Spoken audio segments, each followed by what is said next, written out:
Huwag mo naman panggigilan yung bebe mo. Busog siya eh. Kumain na siya ng cat food eh. Love mo si Kitty? Ay si ano? Si Snow? Ha? Snow? Matutulog na daw siya. Sleep na daw siya eh. Mamaya man siya doon dalhin. Ha? Paliliguan natin yan para mabango. Sa mga bata yung mandaglig mo sa ano. Sa ilalim niya ng kama. Kulang niya ng lima. Ayos yung... Oh, inaantok pala si Snow eh. Antok niya siya.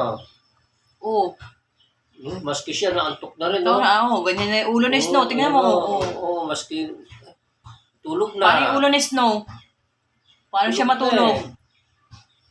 Tingnan mo paano yung tulog ni Snow. Yan. Yan, nalalaglag na yung ulo niya kasi naantok na nga siya, oh. Yan, ganyan nga, oh. Patulogin mo siya doon sa kulungan niya. Dali na. Antok na daw siya. Tulogin mo na siya sa kulungan niya, ha? Doon, lagay mo sa kulungan niya, tapos lagay mo siya ng sapin. Karga palagi yung pusa niya, eh. Oh, dyan sa kulungan niya. Kulong mo na siya.